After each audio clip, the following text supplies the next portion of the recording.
Ce n'est plus chez toi. Il l'a dit sans élever la voix, comme on annonce une évidence administrative.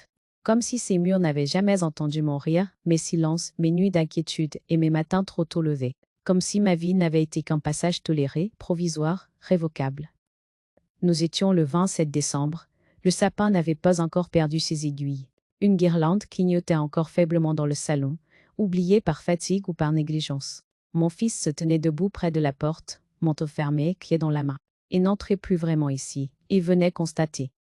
On a décidé que ce serait mieux ainsi, a-il ajouté presque doucement.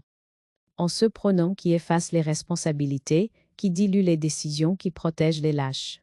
Je n'ai pas demandé qui était ce on. Je le savais. Je connaissais déjà la voix derrière la sienne, celle qui parlait à travers lui depuis des mois. Je me suis assise, lentement, pas parce que j'étais faible, mais parce que je voulais rester droite. Je sentais mon cœur battre fort, mais régulièrement. Aucune panique, juste une lucidité brutale. Ce n'est plus chez moi, selon qui ai-je demandé. Il a soupiré. Ce soupir-là, je le connaissais depuis l'enfance, celui qui annonce qu'il ne va pas expliquer, seulement conclure, selon les papiers. Ce mot papier a résonné longtemps en moi. Il croyait avoir gagné avec ce mot-là. Il pensait que tout se jouait désormais sur un terrain qui m'était étranger.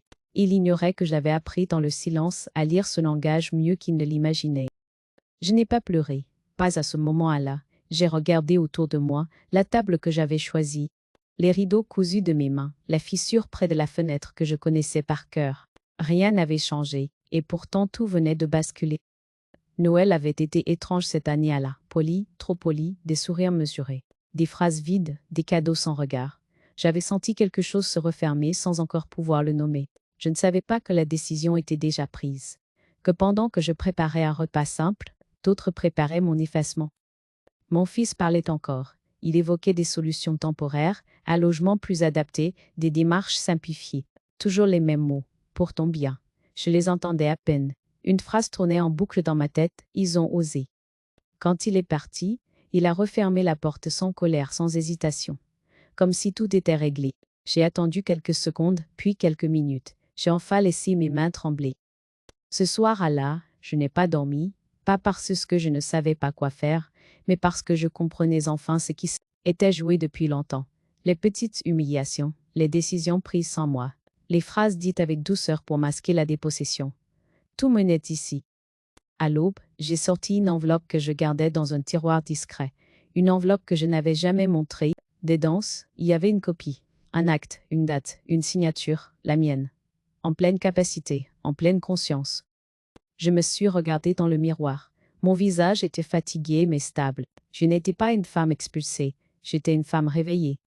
Ce jour-là, j'ai pris rendez-vous, pas pour mentir, pas pour négocier, pour vérifier, pour confirmer, pour laisser la loi parler là où l'on avait cru que mon silence signifiait l'abandon. Il m'avait dit, ce n'est plus chez toi. Il ignorait encore qu'après Noël, certaines paroles se paient comptant et que parfois, la justice n'a pas besoin d'être criée pour être implacable. Avant cette phrase, ce n'est plus chez toi, il y avait eu toute une vie que j'avais construite pierre après pierre, sans jamais imaginer qu'un jour on tenterait d'en effacer l'évidence. Cette maison n'était pas seulement un toit, elle était le prolongement de mon histoire, la trace matérielle de mes choix, de mes renoncements aussi. Je me souviens encore du jour où nous avions signé l'acte. J'étais plus jeune, mon fils aussi. Son père était encore en vie. Nous avions choisi cette maison avec prudence, presque modestement. Pas trop grande, pas trop loin, solide. Je voulais un endroit où l'on pourrait vieillir sans crainte, où les enfants reviendraient sans se sentir invités. J'ai vu un futur stable, un ancrage. Les années ont passé. J'ai entretenu ces murs comme on entretient une promesse. J'ai repeint, réparé, amélioré sans jamais compter mes heures. Quand l'argent manquait, je faisais moi-même. Quand la fatigue se faisait sentir, je m'asseyais un instant, puis je reprenais. Cette maison m'a vue forte, épuisée, joyeuse, endeuillée. Elle a tout absorbé sans jamais me trahir. Après la mort de mon mari, elle est devenue mon refuge. Je n'ai jamais pensé à partir. Je n'en ressentais pas le besoin. J'avais mes habitudes, mes voisins, mes repères. J'étais encore autonome, lucide, capable. Contrairement à ce qu'on a commencé à suggérer plus tard, je ne m'étais jamais laissé aller. Je continuais à gérer, à comprendre, à décider. Mon fils venait régulièrement. Au début, c'était simple, des visites normales, sans arrière à penser. Puis sa femme est entrée dans le tableau. Elle observait beaucoup, elle posait des questions précises, toujours sous couvert d'intérêt. Tu as tout classé où? Tu t'occupes encore seul des papiers? Je répondais sans méfiance. Je n'avais rien à cacher. Peu à peu, le discours a changé, subtilement. On parlait de sécurité, d'avenir, de simplification. Toujours avec cette douceur inquiète, qui empêche de se défendre sans paraître ingrate. On m'y rappelait mon âge. Jamais frontalement partout, par allusion, comme si le temps à lui seul justifiait qu'on m'explique ce que je savais déjà. Je me disais que c'était normal, que les enfants devenus adultes inversent parfois les rôles, que c'était une marque de sollicitude. Je ne voulais pas voir l'autre possibilité, celle où l'inquiétude devient un prétexte, et la protection, une prise de contrôle. Il y a eu les premiers petits arrangements. On va t'aider à gérer, ce sera plus simple si on centralise. Tu n'as plus besoin de t'encombrer de tout ça. Je laissais faire. Je croyais encore que ma parole comptait autant que la leur. Je ne savais pas que dans leur esprit, elle avait déjà perdu de sa valeur. Quand je repense à cette période, je comprends que rien n'a été improvisé. Tout s'est fait lentement, avec méthode. Pas pour me nuire ouvertement, mais pour m'écarter sans bruit. Il ne voulait pas une scène. Il voulait une transition, une dépossession polie. Je continuais pourtant à vivre ici, à payer, à entretenir, à décider. Rien concrètement n'avait changé. Et c'est précisément ce décalage entre la réalité et leur discours qui m'a longtemps empêché de réagir. Comment contester ce qui ne s'est pas encore produit? Comment se défendre contre une intention qui se présente comme une aide? La maison était toujours chez moi. Dans les faits, dans les actes, dans mon corps même. Et pourtant, ailleurs, un autre récit se construisait. Un récit où je devenais provisoire, fragile, dépendante. Un récit où cette maison cessait peu à peu d'être la mienne avant même que je le sache. Ce retour sur le passé n'est pas une nostalgie, c'est une mise au point. Parce que comprendre ce qui a été permet de voir clairement ce qui a été tenté. Et surtout pourquoi cette phrase « ce n'est plus chez toi » n'était pas une erreur, ni une colère passagère. C'était l'aboutissement du glissement ancien. Un glissement que j'avais trop longtemps accepté au nom de l'amour. Les premiers signes de rejet ne sont jamais spectaculaires. Ils s'installent dans les interstices du quotidien, là où l'on ne pense pas à se défendre. Au début, ce furent de simples ajustements presque invisibles, des visites annoncées trop tard pour que je puisse m'organiser, des décisions prises par praticité, des phrases qui commençaient par « on s'est dit que » et se terminaient sans me demander mon avis. À table, les conversations changeaient de rythme dès que j'intervenais. Ma belle-fille hochait la tête, souriait, puis reprenait le fil, comme si mes mots n'avaient été qu'une parenthèse polie.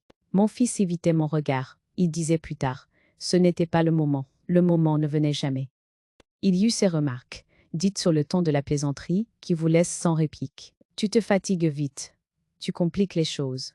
On va faire plus simple ». Elles semblaient anodines, presque bienveillantes. Mais elles dessinaient une frontière. Ma manière de faire devenait un obstacle, mon expérience une lenteur.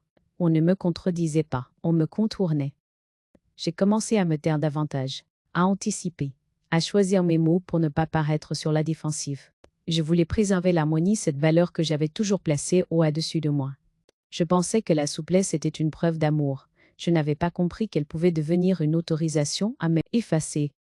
Il y eut aussi ces petits déplacements symboliques. Un tiroir réorganisé sans me prévenir. Un classeur déplacé pour gagner de la place. Des clés que l'on prenait puis que l'on gardait un peu trop longtemps. Rien d'assez grave pour alerter, tout suffisamment répété pour m'habituer à demander avant d'agir chez moi. Chez moi pourtant. Quand je faisais remarquer un malaise, la réponse tombait, douce et ferme. Tu prends tout trop à cœur. Cette phrase a là et une clôture. Elle invalide ce que vous ressentez sans l'attaquer frontalement. Elle vous fait douter de votre légitimité à ressentir. J'ai fini par me demander si je n'exagérais pas, si là ne me rendait pas plus susceptible. Le plus douloureux n'était pas l'attitude de ma belle-fille. Elle était cohérente avec sa manière d'être, efficace, directive sur elle. Le plus douloureux, c'était l'inaction de mon fils. Son silence, au moment précis où une phrase me blessait. Sa capacité à temporiser quand il aurait fallu poser une limite. Il ne validait pas explicitement ce qui se passait, mais il ne s'y opposait jamais. Et ces non à choix, répétés devenaient un choix. Je me suis sentie devenir utile plutôt que considérée. On me sollicitait pour rendre service, jamais pour décider. On m'y demandait de l'aide, pas un avis. Ma présence était bienvenue tant qu'elle ne dérangeait pas le scénario déjà écrit. Peu à peu, j'ai compris que ma place dépendait de ma discrétion.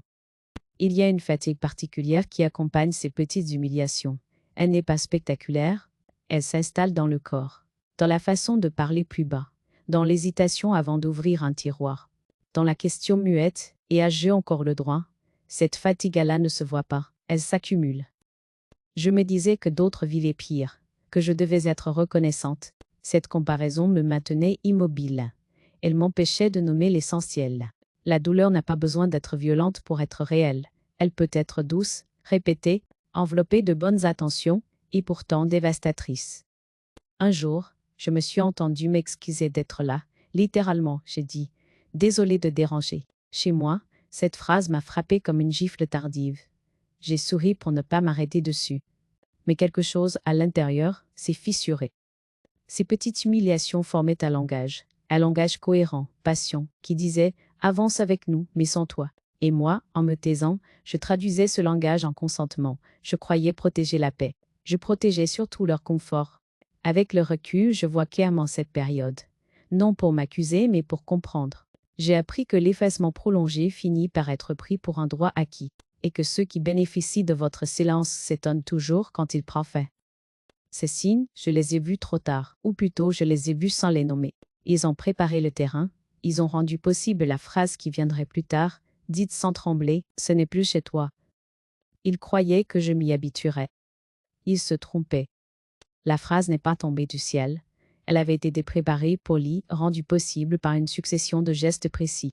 La goutte d'eau, pourtant, a pris une forme très concrète, presque banale.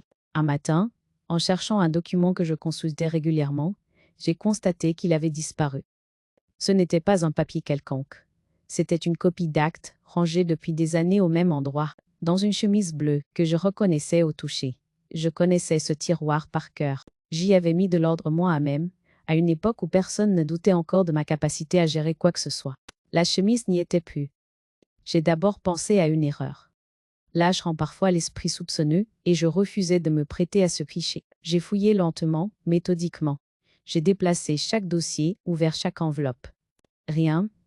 Le tiroir était net, presque trop net, comme si quelqu'un avait pris soin de ne laisser aucune trace. Une tension calme s'est installée. Pas de panique, pas encore. J'ai refait le tour de l'appartement. J'ai ouvert les placards, vérifié la chambre, regardé derrière les livres. Toujours rien.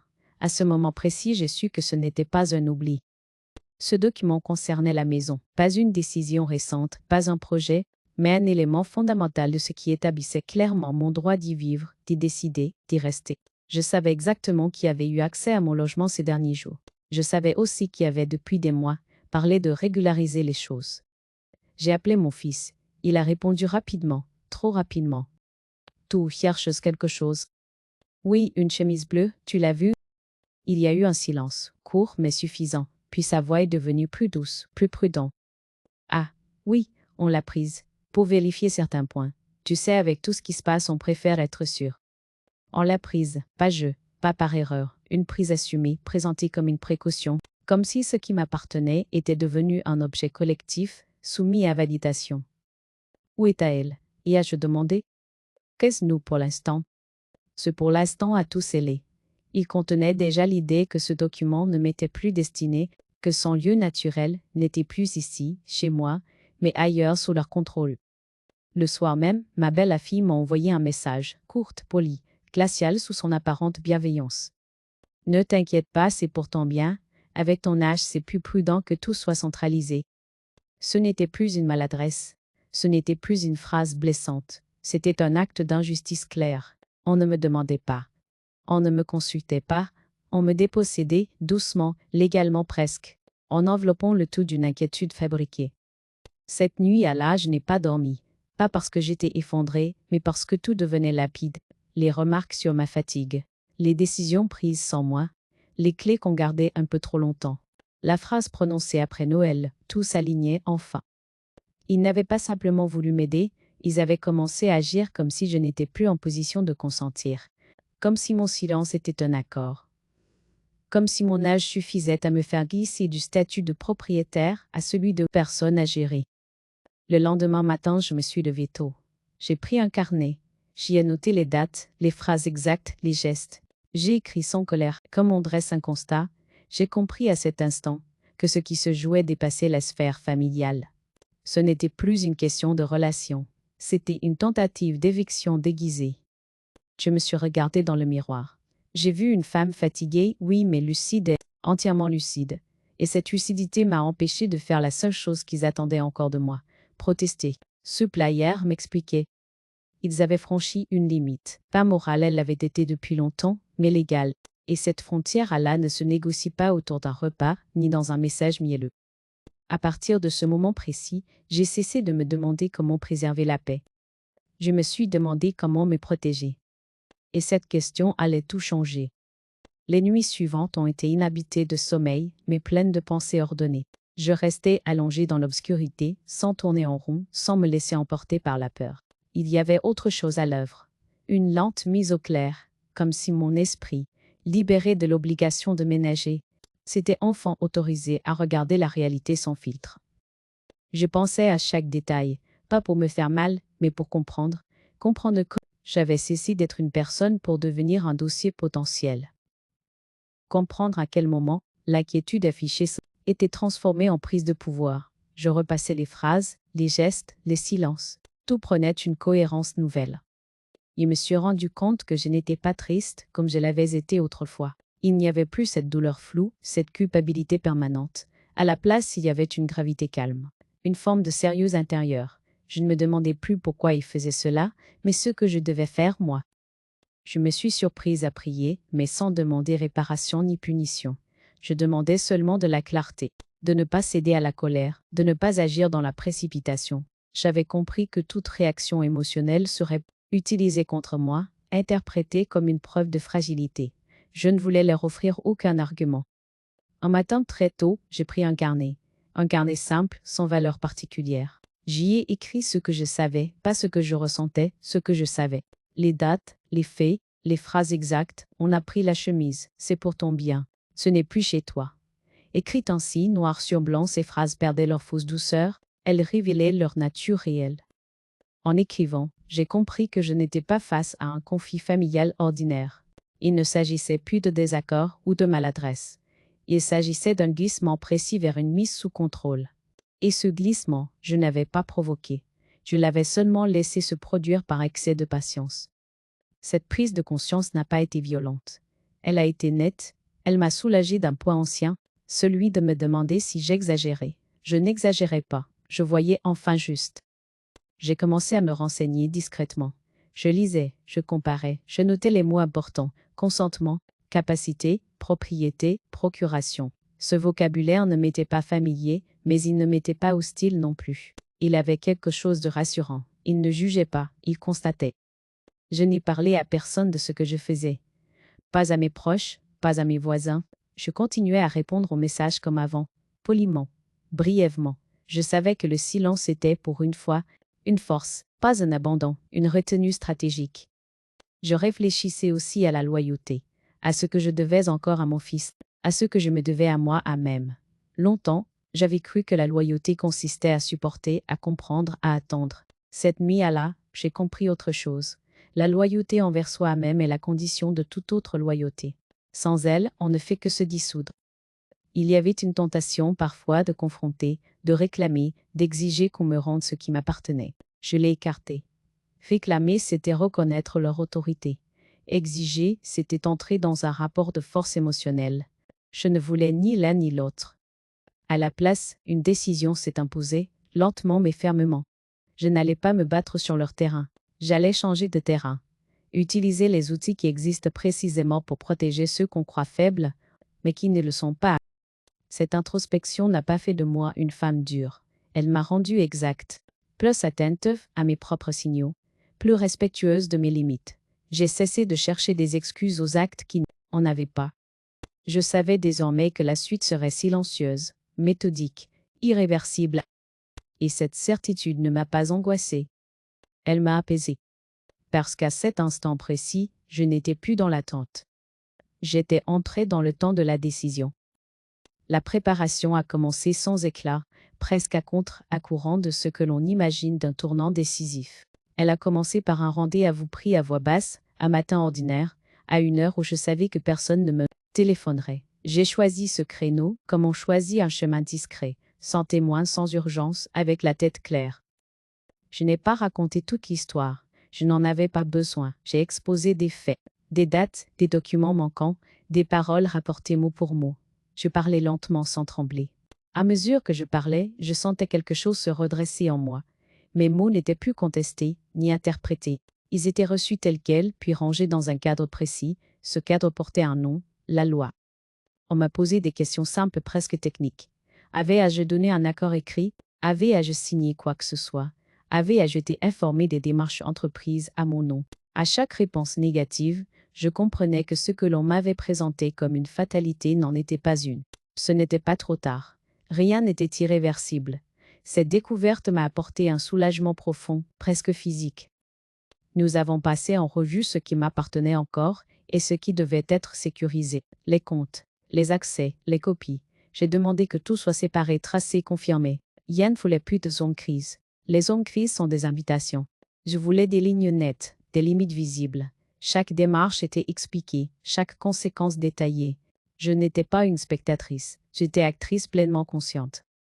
J'ai ouvert un nouveau compte bancaire à mon nom seul. J'ai transféré ce qui devait l'être, sans excès, sans provocation. Juste ce qui me revenait de droit. Chaque opération était accompagnée d'un document. J'ai conservé les doubles. J'ai classé. Ce classement n'était pas maniaque, il était apaisant. Il me redonnait une maîtrise que je croyais perdue. Puis il y a eu l'acte le plus délicat, organiser l'avenir. Pas par peur de la fin, mais par respect de ma volonté. J'ai compris que prévoir n'est pas défier, c'est éviter que d'autres décident à votre place. J'ai choisi les mots avec soin, les clauses avec précision. Rien n'était écrit dans la colère, tout était formulé dans la clarté. Je ne cherchais pas à punir, je cherchais à empêcher l'ambiguïté. Pendant ce temps, je continuais à vivre comme si de rien n'était. Je répondais aux messages, je souriais aux questions anodines. Je faisais mine de ne pas remarquer les regards inquiets, les tentatives de reprise de contrôle. Ce masque de normalité n'était pas un mensonge. C'était une protection. Je savais que toute alerte prématurée provoquerait une réaction désordonnée. Je voulais que les choses soient terminées avant d'être découvertes. Il y avait une tentation parfois de confronter, de réclamer, d'exiger qu'on me rende ce qui m'appartenait. Je l'ai écarté. Réclamer, c'était reconnaître leur autorité. Exiger, c'était entrer dans un rapport de force émotionnelle. Je ne voulais ni l'un ni l'autre. À la place, une décision s'est imposée, lentement mais fermement. Je n'allais pas me battre sur leur terrain. J'allais changer de terrain, utiliser les outils qui existent précisément pour protéger ceux qu'on croit faibles, mais qui ne le sont pas. Cette introspection n'a pas fait de moi une femme dure. Elle m'a rendue exacte, plus attentive à mes propres signaux, plus respectueuse de mes limites. J'ai cessé de chercher des excuses aux actes qui n'en avaient pas. Je savais désormais que la suite serait silencieuse, méthodique, irréversible. Et cette certitude ne m'a pas angoissée. Elle m'a apaisée. Parce qu'à cet instant précis, je n'étais plus dans l'attente.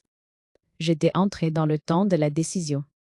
La préparation a commencé sans éclat, presque à contre-courant de ce que l'on imagine d'un tournant décisif.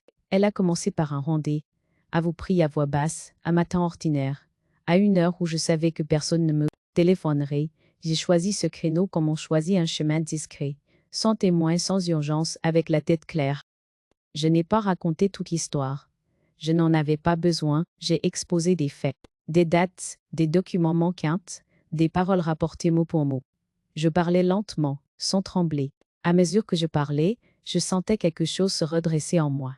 Mes mots n'étaient plus contestés, ni interprétés. Ils étaient reçus tels quels, puis rangés dans un cadre précis. Ce cadre portait un nom, la loi. On m'a posé des questions simples, presque techniques. Avais-je donné un accord écrit? Avais-je signé quoi que ce soit?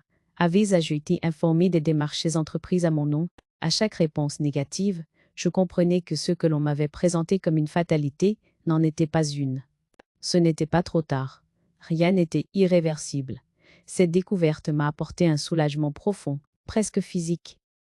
Nous avons passé en revue ce qui m'appartenait encore, et ce qui devait être sécurisé. Les comptes, les accès, les copies. Je demandais que tout soit séparé, tracé, confirmé.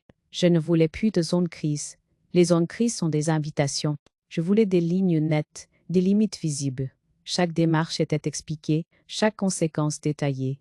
Je n'étais pas une spectatrice, j'étais actrice pleinement consciente. J'ai ouvert un nouveau compte bancaire à mon nom seul.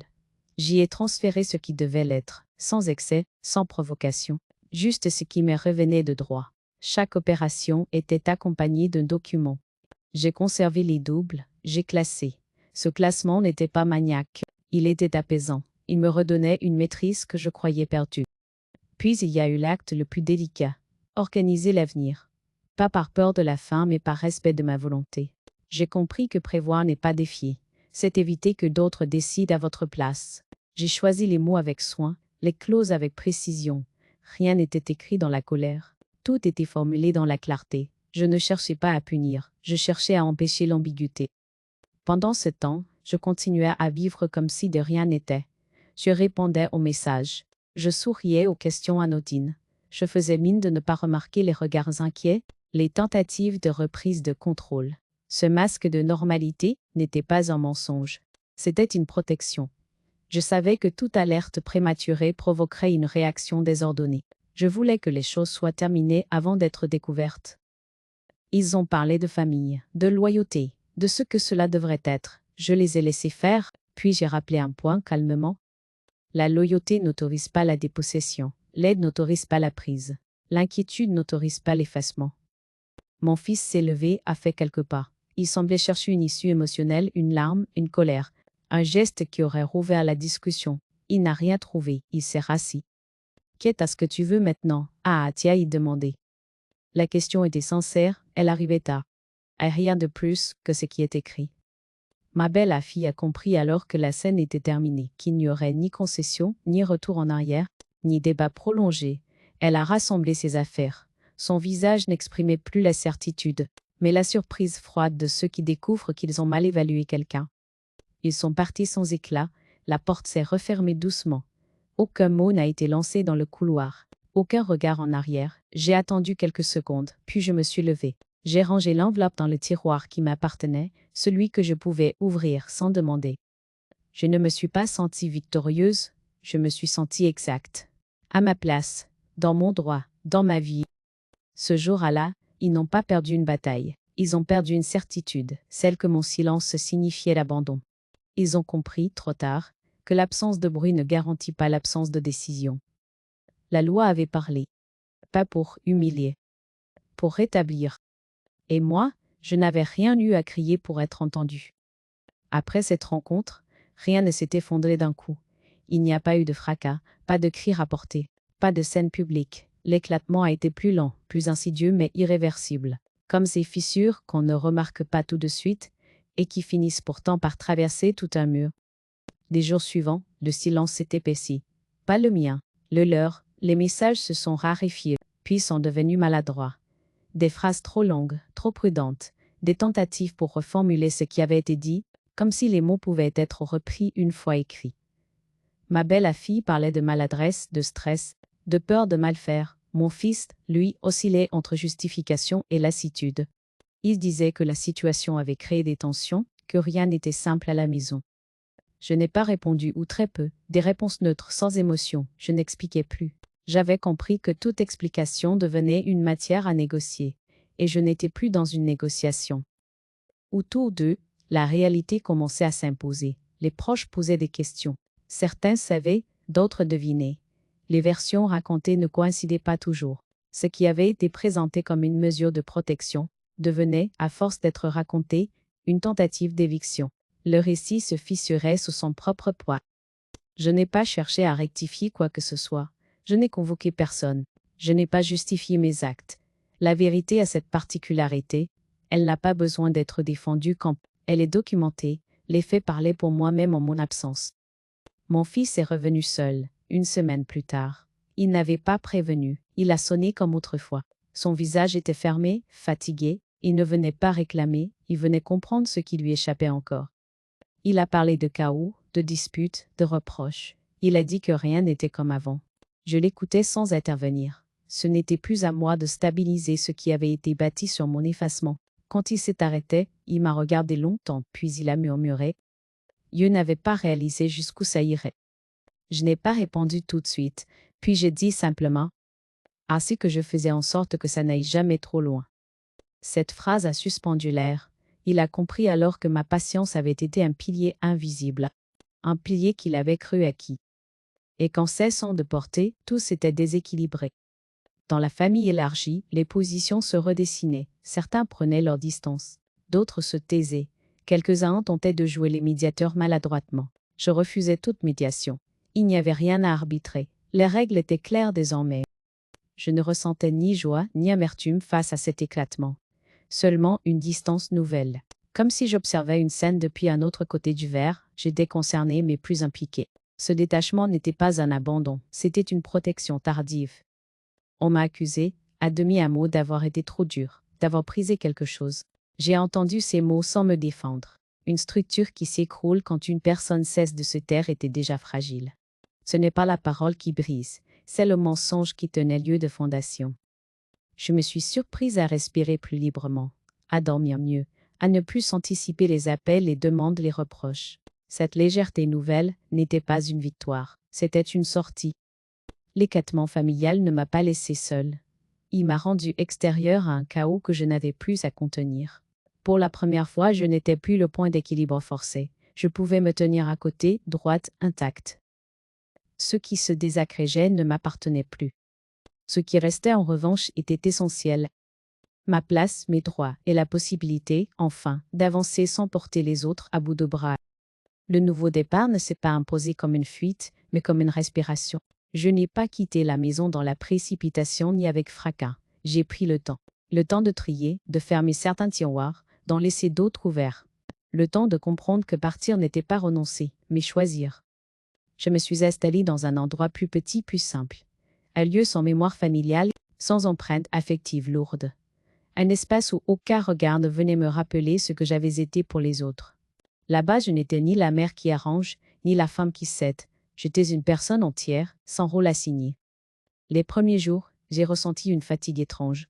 Pas celle du corps, mais celle qui suit les longues résistances, comme après une tempête intérieure. Je dormais beaucoup, je laissais les heures passer sans les remplir. Et peu à peu, quelque chose s'est remis à circuler en moi.